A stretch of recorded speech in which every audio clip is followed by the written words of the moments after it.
by far most people have ever had in this room since we opened in this location in 2010. Before that, we were in a warehouse building. Before that, a small version of that same warehouse. And before that, it was just my dad's garage, which was about as big as that blue mat right there. One mat, no air conditioning, and no restroom, and you had to leave and go into my dad's house when he used the restroom and then come train. So 9 years since we first opened. And thank you guys for coming out. I'm excited. We got some good stuff to work. Partner up and just drill. 1, 2, 3. Step in, other hand in here. I have his hand, and he has nothing. Go up, and then try. Now I keep my hand through. Attacking the neck, controlling his arm, passing the guard. I get a submission, or I lose submission, I pass the guard. So when I go for time, go 3 times, you part of those 3. Go, 1, 2, 3.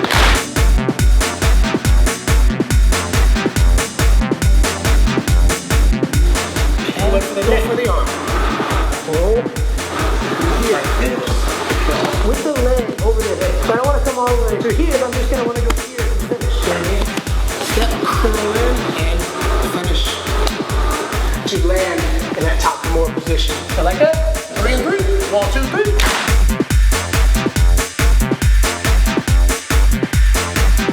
Sometimes maybe I knock him down in a scramble, and he sits up really quickly. He sits up, turn, and I come sitting on the shoulder, 2-headed monster position. Then I shoot in for a seatbelt and turn.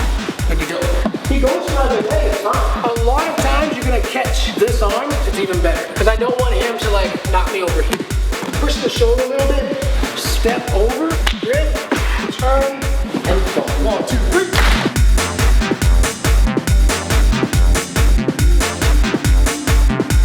It's kind of glued to me, you know. What I'm gonna do right here is here, and I come up like this.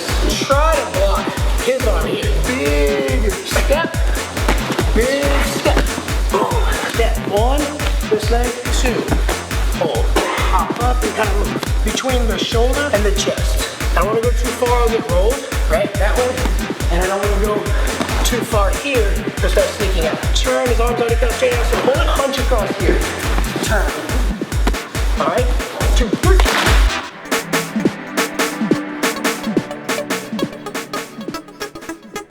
I want to introduce some of the other black belts here. Coach Todd teaches here. He's been in the game as an MMA fighter since almost right out of high school, and I've been lucky enough to know him since high school. In fact, we work together, train together every day. I'm super lucky to have him on the team. So I don't know what I'm doing, if we're gonna all clap or if you're gonna say something. I just heard. Next right here, Top English, my very first black belt. I didn't have really any students. I just knew Tom from before.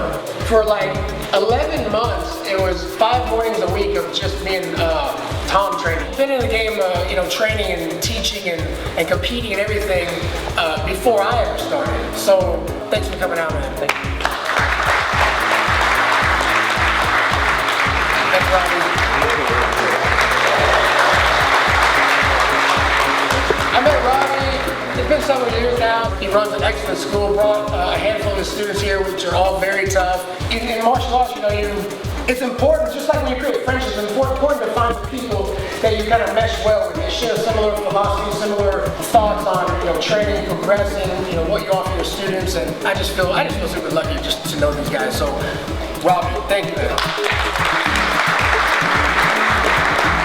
There are some more that couldn't make it out today, but a few more, so hopefully a 10-year anniversary we'll get some more out.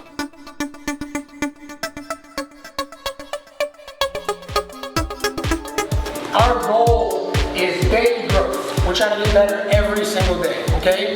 And it's easy because the belt is like a status. It's easy to get focused on the belt. I gotta get that belt. If I just get my belt, then I'll be this level. But it doesn't work that way. I know I've learned more since I got my black belt than I think I did from white to black belt. So it's an ongoing journey. So striking a belt, it means something, but our goal is to always be growing, learning every single day. With that said, guys, let's move. Come up here, guys. Alright guys, one of these kids really talented, top trainer, Jonathan.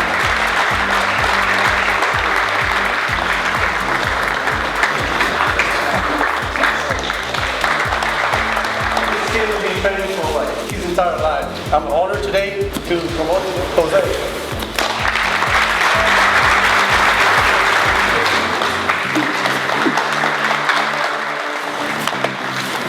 Like they said, you know, you guys have been training for a long time. Very dedicated. He's always there. Randy.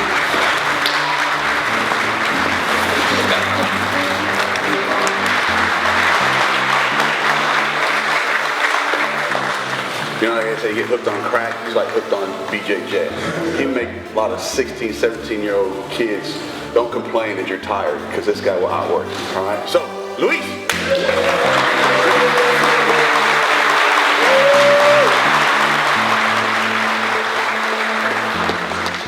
Dave! 2 or 3 times a week, he's always here, never misses, never complains, just comes in, trains, goes to the grind, puts in the work, the belt is 100% earned.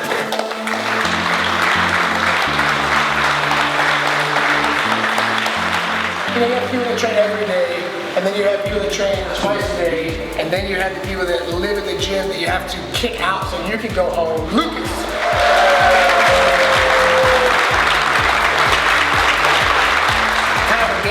I'm going to do martial arts for a living because it's hard to get outside support. You don't have a lot of people like, yeah, great career choice, you know, do martial arts for a living. And so, and he's doing it. I mean, he's here every day, he's training and he's learning the business side of it, he's learning leadership skills, he's, you know, reading, he's doing all the stuff that you need to do to be successful, and he's still like, very young, you know. It takes a lot of maturity, you know, to make that decision and a lot of guts, you know, to do that. So, congrats, man.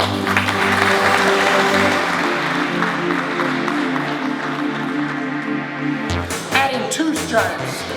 One of the toughest guys in the class. 2 stripes, Jake.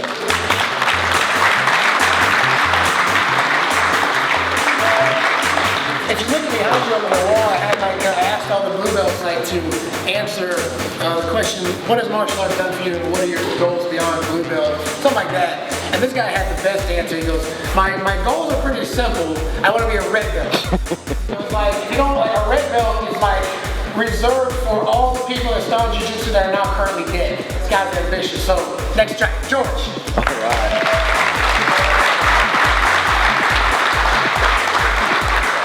Guy is filming me right now. Patrick! Patrick kind of is here. Patrick does the intro lesson, always comes to class. Usually waits the redundant technique. But it's okay, he doesn't need to learn any technique.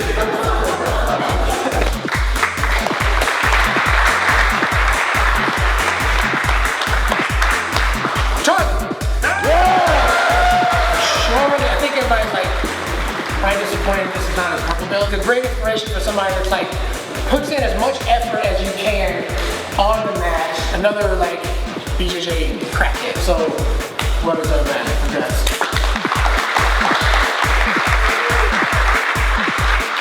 Jared! You're consistent, getting better, coming in every single week, and he's getting better every day. So, I'm just trying. No! Yeah! Sounds like a quiet fast awesome work. DJ's alright. 14-star training here, progressed into a purple belt that I would compare to the guys winning an international Pan Am and World Championship level. Probably more than anybody on the mat when competing, he's got the biggest smile. So he does it for the right reason. Like he's enjoyed it. Keep it up, man.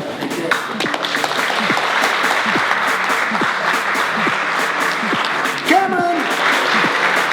He kind of left the opponent, now he's become like a real leader of the school. Kind of like, you know, Lucas, they're kind of doing the same thing. They're investing 100% of their like effort into this lifestyle. Cameron basically lives here. He'll leave and have lunch and come back and teach and train and in the morning and work out and train and then eat and then like every day. And he's fully committed to that, doing great things, and he's just getting started. So I'm excited for what the future brings. Congrats.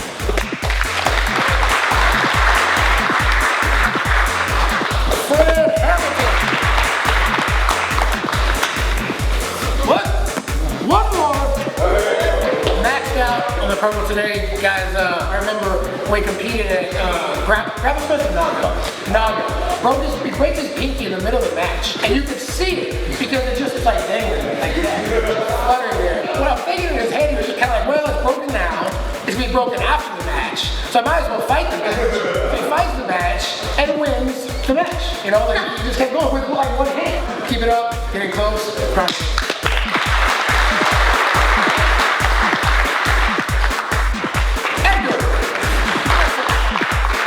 I went to school in Oklahoma.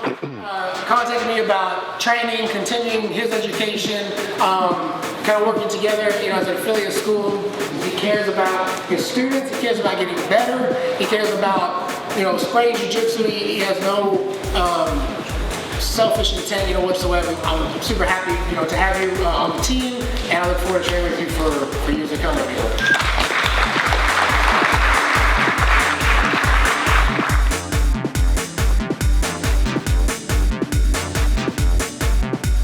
Coach Miguel! Wait. These are pinstripes stripes because of your knee injury? He's the whole like fan saying his nogi's the devil.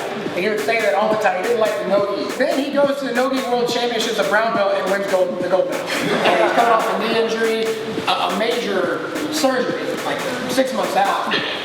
And like 3 days after, he's in this RoboCop like cast. And he's like, I'm just gonna watch, coach. He's like, what about it? Like he's still trying to, you know, do it. So, man,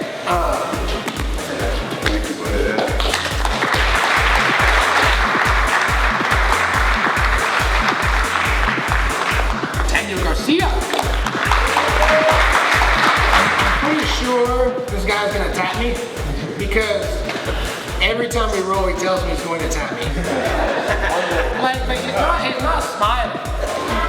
He's like, "What's the date, coach?" I'm like, 15's like, "That's the day."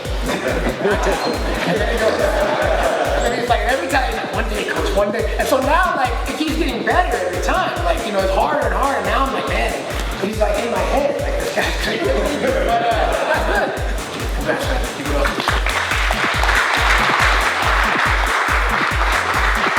I guess Pepe wants to strike two. How do you want it to go? You know, I don't feel like repeating myself, so everything I said about Daniel, just pretend I said it. When you look at all of the students and how they act and represent themselves, like that says a lot about the character of the people heading it, and the students you guys produce are, from the kids, you know, to the adults, very respectful, very tough, and you do a great thing for jiu-jitsu. So,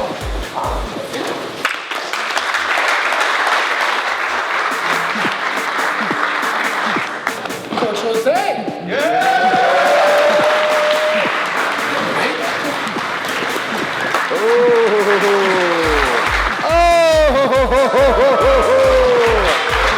Coach has been through a lot as far as like training, teaching, competing.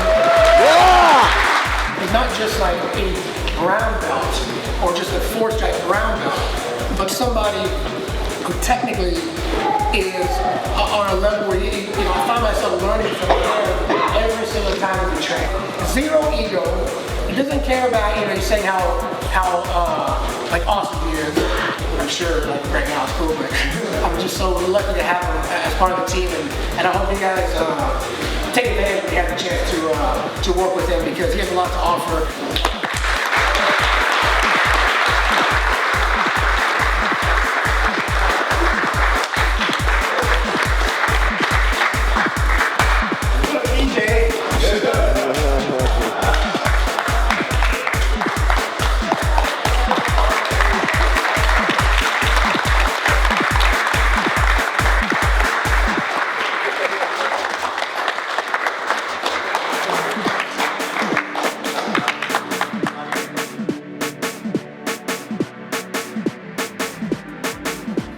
First of all, thank all of you for making it out to this special day, 9-year anniversary of Coach Travis.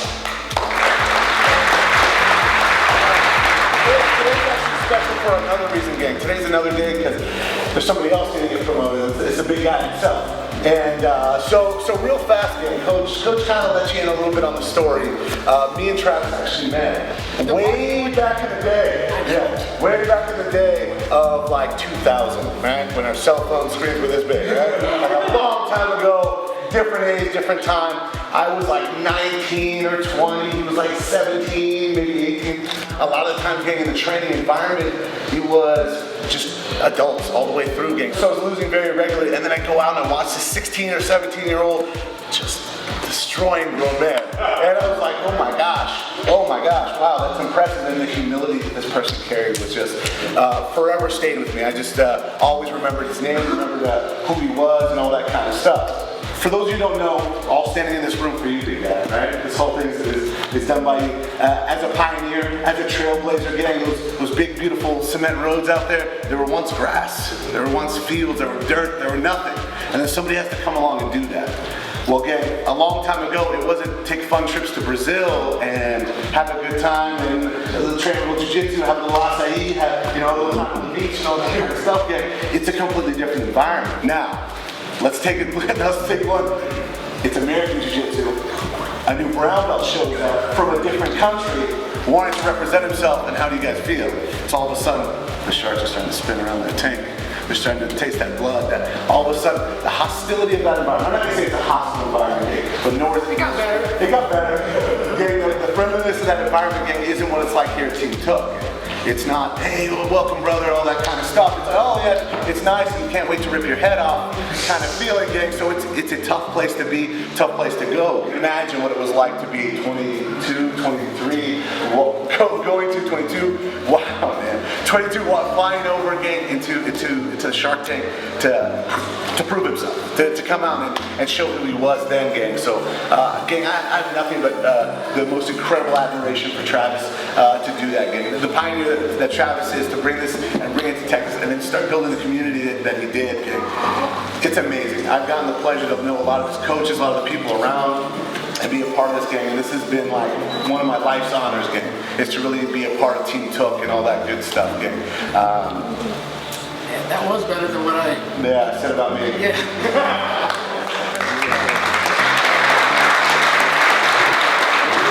Yeah.